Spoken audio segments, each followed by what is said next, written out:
الأخصائي الاجتماعي لما بيتحط في موقف هو بيكون قادر ان هو يحلل الموقف ده.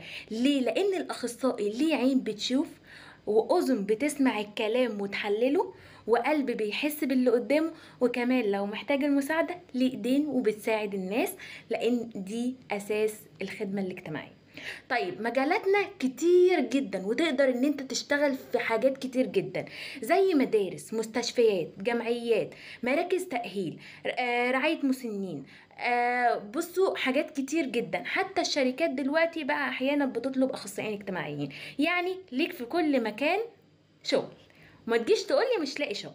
لو نفسك تسيب اثر في الناس، انت بتحب المساعدة، بتحب تقف مع الناس، بتحب ان انت لو حد عنده مشكلة او حد ما بيتعاملش مع حد ان انت عايز تساعده، وانت بتحب كده، يبقى دي الكلية المناسبة ليك. وصدقوني كنت زمان بقول ان اي كلية وخلاص، لكن لما انا اتعمقت فيها وحبيتها، صدقوني هي